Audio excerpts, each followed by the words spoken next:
You're listening to the Utah Checkdown Podcast. And now your host, Josh Furlong.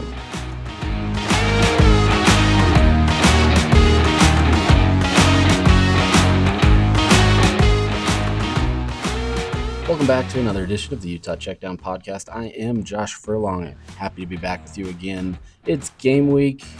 We're happy to be back. We got UCLA on the docket this week. Utah kicked off its game week with a little press conference from Kyle Whittingham. We'll hear from the players a little bit later today. But everything, for all intents and purposes, is football is back. And I think we're all happy to be back here. So just on today's episode, we're going to do a little preview of not preview. We'll call it a recap of week 0. We won't go too heavy on that, and then we'll talk Kyle Whittingham and his press conference and kind of what Utah's looking at coming into this UCLA game. So we're going to jump into that, have some fun. Football's back. We're excited. Next week we'll be able to actually talk real games and be able to see how this Utah team is. I think that's the thing that has been the most, we'll call it exciting, is just trying to see what this team is, right? Are they the team that we think they are on paper, or are they a team that may not live up to the expectations and be another middling team in the Big 12? I have a tendency to believe that they're not, but you never know until you actually see it on the field and see what happens. So before we jump into that, let me tell you about our partners, Canyon View Credit Union. At Canyon View Credit Union, it's on the house. Close a mortgage and get a free appraisal up to $600. To learn more details or apply, visit canyonviewcu.com. Also, this is the week of college football, so go ahead and sign up for college football pick'em at ksl.com. Enter for a chance to win a $100 gift card each week. We'll have also weekly prizes that the top 3 winners of each week will be able to win. So the person that picks the best out of the 5 games that we choose that week will get $100. The second, $50, and $25. And then we'll have a season-long contest as well. So if you haven't done that, go do that now. Go get your picks in, and we'll have some fun. So let's jump into a little recap of week 0. So I always say that week 0 is kind of a little bit of an appetizer to what is more football, right? And it was a good appetizer, right? Like there's a lot of good games that were being played, especially in the Big 12 side, where we got an opportunity to see what 3 teams looked like. And, the circumstances weren't equal for all of these teams in the sense that, one of these games was being played in Ireland, and you can have your frustrations about that game. You may like it, you may hate it, but, you're on a different field, and it's not one that had ideal conditions, we'll say that. So we got, a look at those, and then there's a few other games. Many of them won't necessarily have an impact on the Big 12, but still interesting nonetheless. So let's jump right into this. Let's go to Kansas State versus Iowa State. Iowa State comes away with a 24-21 win over Kansas State. Iowa State's just had Kansas State's number for the last little bit. Farmageddon has not gone in Kansas State's favor the last few years, and so it's been a struggle for the Wildcats to really get anything going. There was a lot of optimism about what this season could be. If you read a lot of the Twitter or message boards, you see the message board genius. He posts things different from different message boards, and there's a lot of Kansas State fans frustrated, right? They're frustrated saying, "Oh, look, we're the exact same team we were last year." I get that, right? Like, it's a frustrating situation to go into a game and expect to have this dynamic season. Avery Johnson's coming back for his second year as a starter. You saw progress last year, obviously a great talent, and you had to assume that he was going to make a step up in level of competition in his game. And, there just wasn't a lot of that. So it's frustrating on the Kansas State side. You obviously had, I don't know if you saw this, but Avery Johnson's dad fighting with his brother, like a legit street fight type thing after the game. So, the Johnson household is not going well right now.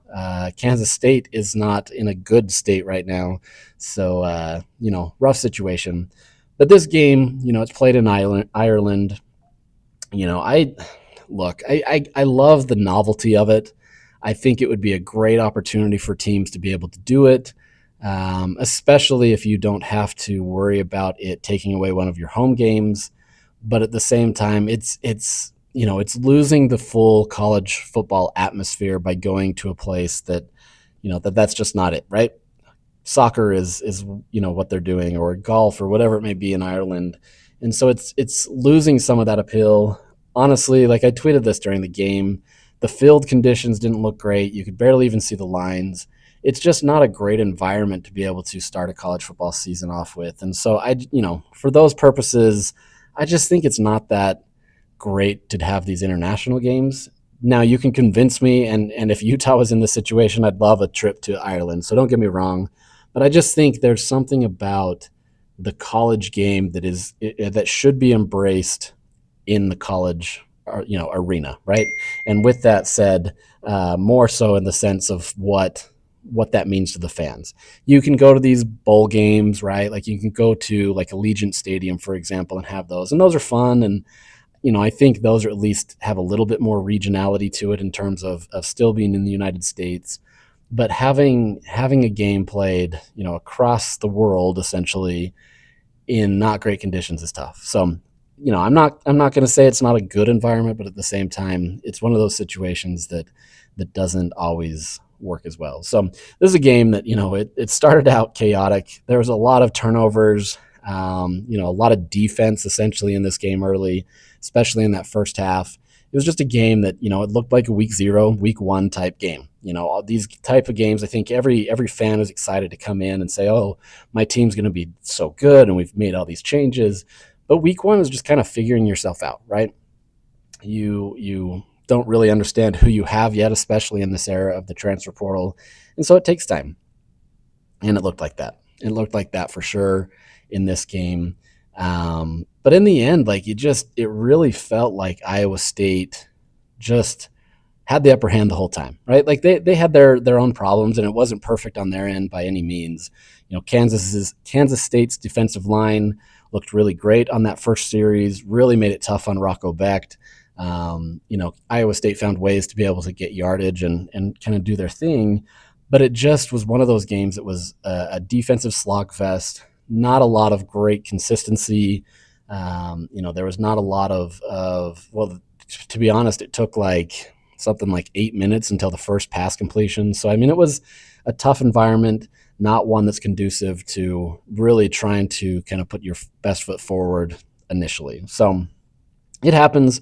That's what the game is. Iowa State essentially, they finally at the very end come away. They have a chance where they do score a touchdown, at least on first look. And, it would have been considered more of a blowout type game. You'd have a 31-21 score. It's obviously not a blowout by any means, but at least it looks like a more convincing win.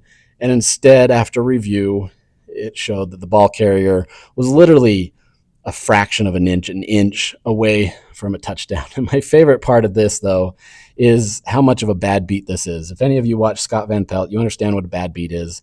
This was one where the betting line was 3.5, depending on what you got it at.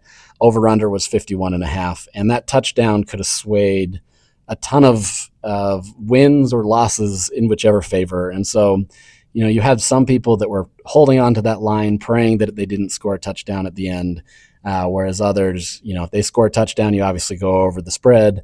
And that 51.5 is beat by a half a point. You get 52 points. So it was a really close situation. That's my pitch to why you sometimes don't bet on games, simply because you never know what's going to happen. And all it takes is, being that close and then deciding to knee it out at the 1 yard line. So, Iowa State obviously takes the commanding lead in the Big 12 race. It's easy to kind of look at these games and say, oh, this team is better than the other in week 1, week 0, whatever we're going to call this one. But, I think just having that win kind of sets the stage. Iowa State obviously was in the Big 12 championship game last year. So this is not a team that, is unusual to success, but this is their first season in which they had a 10-win season. So it's not like they've been dynamic and dominant every single year. This is still relatively newfound in terms of getting up into those double digits. And so really interesting to kind of see this team evolve. Are they going to continue to have the progress and success that they've had? This is a team that I think many in the media kind of viewed as not really, expected to be as good as last year. Now, with that said, they still had, championship implications and all that kind of stuff riding on their season. And so I think there's still a lot of belief that this is a good Iowa State team coming into the season. But, I think this game more than anything proved that this can be a team that does well, right? And things can go on another, in a similar trajectory as last year. So, we'll see how this goes. Week 0 is not a telling week in terms of kind of what happens. Obviously, we've seen teams win that Ireland game and go on to have bad seasons, or that it jump starts, or teams that lose that game, aka Florida State, they go on to have terrible seasons. So it's tough to really know what this will be, but obviously a good sign for Iowa State that they were able to jump in and get there. But really kind of fascinating about this game is you look at it and, the quarterbacks, two of the guys that I think are getting a lot of praise inside the Big 12 as some of the best quarterbacks in the country, in Avery Johnson and Rocco Becht. And looking at the stat line, they're they're not indicative of kind of how this game went, right? I think anybody that looked at the stat line would look at Avery Johnson and think that he was the better quarterback. He threw for 273 yards, 2 touchdowns on a 70% completion percentage. Meanwhile, Rocco Becht was 183 yards and 2 touchdowns on 50% completion percentage. But it was just a completely different game. These quarterbacks were at a different level. Avery Johnson looked like a shell of himself from last year. He obviously had some big plays. There was one that a pass that he threw to Jace Brown that I think was the highlight for 78 yards. Or no, sorry, it was a total of 78 yards for Jace Brown that day. It was a long reception, but it's one of those things that stats don't always tell the full truth. Rocco Becht obviously had some, well, not obviously, but he had some receivers that dropped some passes. Stats don't always tell the full truth. And so I think you do have to watch those games and kind of understand what happened. The momentum, although not always on Iowa State's side, definitely felt offensively that it was on their side. There was moments when Kansas State would kind of get into a groove and do well, but not great. So both of these teams really just didn't have outstanding performances in the weather that they were in. Kansas State rushed for 110 yards, Iowa State just 130 yards. Kansas State passed for 273 yards, and Iowa State passed for 183 yards. So it was just kind of a mid-game in terms of production, but Iowa State did exactly what they needed to be able to get the win. So really curious to see how this kind of moves forward for both of these teams and kind of what that means.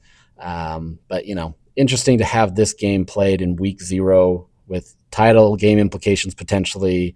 I know it's early, but I think when you have two teams that are expected to be in that race, this could be a game that you look back on and say, if not for this, this team would have been in there. So interesting there. And then, Kansas and Fresno State. Kansas is one of those teams that I think everybody's been really waiting for Jalen Daniels to have another breakout season. Obviously, he's had injuries over his career. He didn't practice much in spring because of recovering from injuries. And so it's just always been kind of a career that's been stuck with injuries. And last year, obviously, they came on strong at the end of the season. Not came on strong, but finished strong, I should say, and were able to do well. But, the beginning part of that season just didn't go well. And so I think there was still some hesitation with who this Kansas team can be. And I get it, right? I mean, until you can actually prove it on the field, it's tough to be able to understand what you have. But I think in this first game, and admittedly it's against Fresno State, and they're still kind of in their own kind of figuring out who they are. Usually Fresno State is a decent team to compete against. But this Kansas team absolutely did exactly what they needed to be competitive in this game and end up winning 31-7. It was clearly in Kansas's favor. There was not really any doubt that Fresno State would come away in this game. But Jalen Daniels, once again, his stat line isn't earth shattering. He threw for 176 yards and 3 touchdowns on 90% passing. But, that is, obviously the 90% passing, 3 touchdowns on so little production obviously is great. But I think, I felt much more confident watching him that he's maybe kind of the top of the Big 12 in terms of QB production. So we'll see, right? It's hard to know based on where these games are played and what's going on if that's the case. But I really loved what I saw out of Jalen Daniels and kind of what he can be for Kansas. So, this is a game that Utah has penciled in as the very last game of the season. They have to travel to Lawrence, Kansas on Black Friday. So they're essentially traveling on Thanksgiving. Depending on how the season goes for Utah, I'm really fascinated to see what this game could mean. Could it mean anything if there's something on the line? This is a Kansas team that's going to be tough. Assuming that both of these teams are still kind of where we think both of them are going to be, what does that mean? So really fascinated with that game. And then just a couple others. Hawaii beat Stanford 23-20. Just a crazy situation. Stanford obviously loses their head coach before the season starts.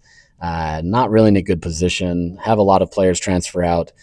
Just really tough situation, and it ends up coming down to Hawaii winning. And then the fun game that I loved to watch for some reason was UNLV beat Idaho State 38-31. Idaho State, this was a team that I thought, had this in the bag in some respects based on how they were taking it to UNLV. But the Rebels come back and find a way to get it done. You saw some former Utah players there.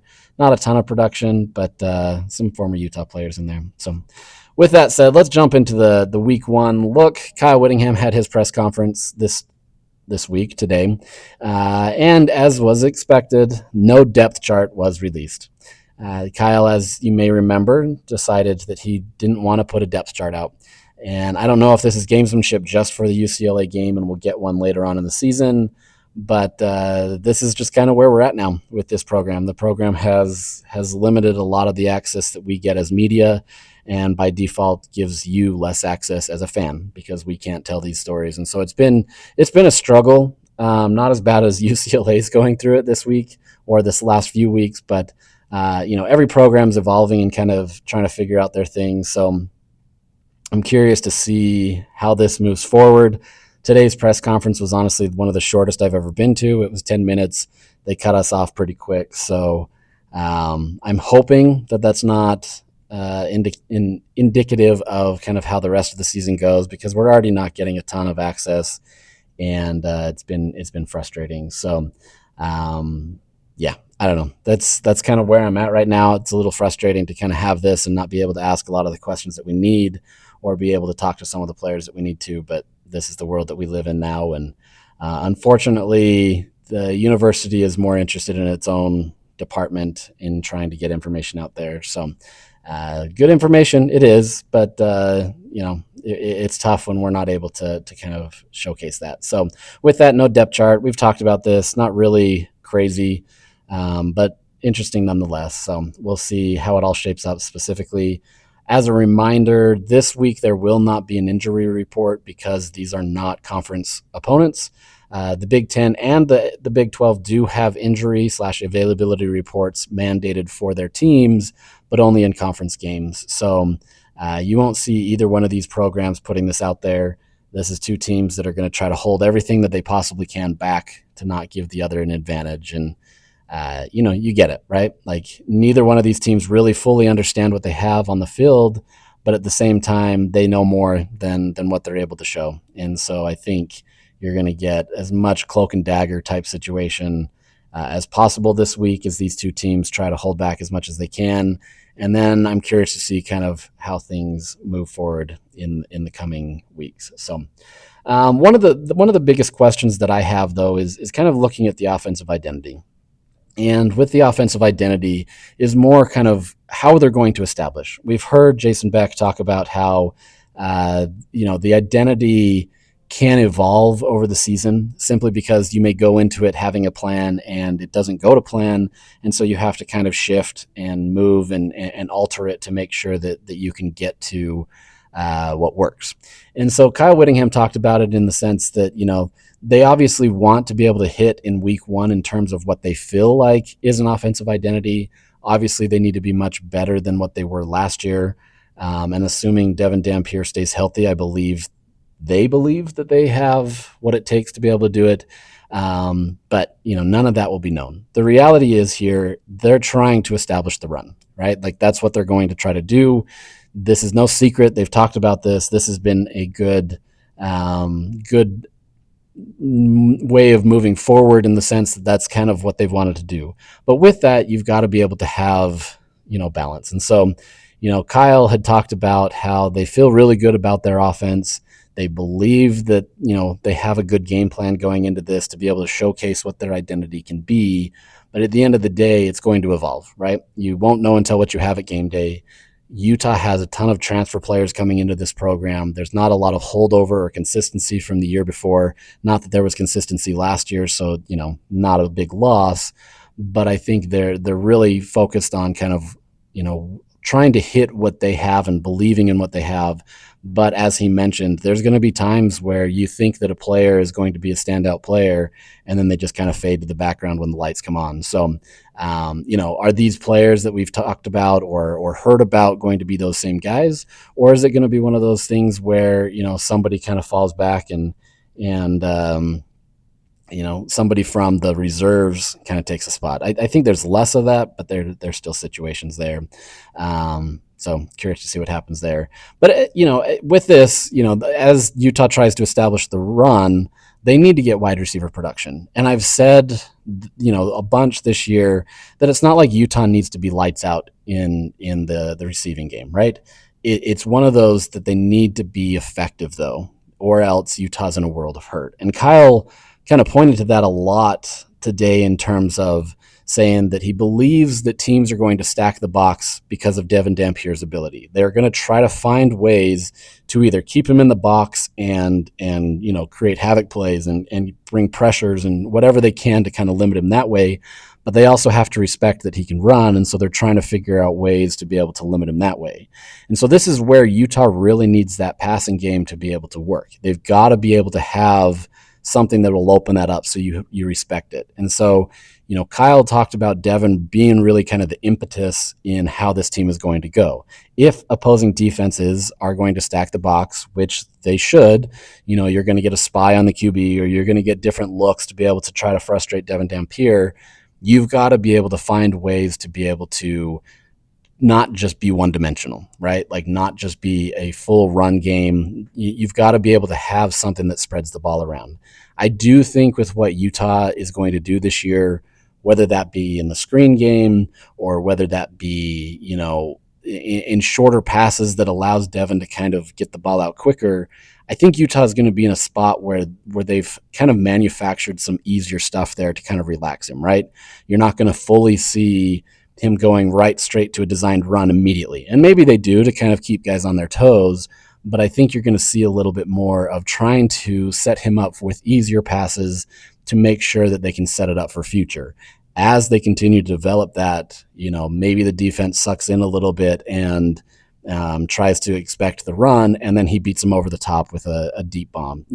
It's really that cat and mouse game of trying to figure out how Utah can be balanced. Part of that balance is honestly just going to be the wide receiver stepping up. All right. Like we don't know a ton about this unit. We've obviously heard a lot about who they could be on paper, but until they step up, we still don't know if this is a team that can be balanced. And if they're not balanced, if the wide receivers can't be an impact on the game, where does Utah go? Do they go full triple option? Do they go like how are you manufacturing that? So that's really the question that I have. I'm curious to see how that goes. Kyle was asked a question about Tobias Merriweather, who I think many assume is going to be wide receiver one. I think he's got the body type, the physicality, the intangibles, so to speak, to be able to be that guy.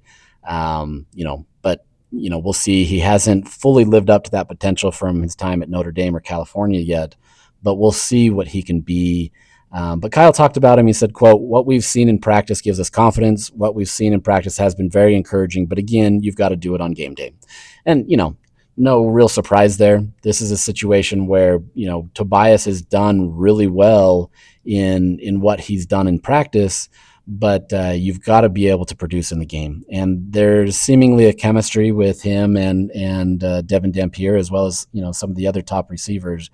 But if it doesn't go well, what does that put Utah? If you don't have Tobias as your wide receiver one, is it Larry Simmons? Do you emphasize more Creed Whitmore or Ryan Davis and maybe your slot game? Do you utilize more of the tight ends in J.J. Buchanan, Dallin Bentley, Otto Tia? Like, where is this going to be? And so that, to me, is the fascination of kind of how this team is going to be balanced. Is it going to be the wide receivers, or is it the tight ends? Is it going to be different looks to be able to make sure that this team can do what they need to? To me, that's kind of the fascination there. So I'm really curious what happens there. Looking at the defensive side, Kyle said that they look, quote, very solid during fall camp.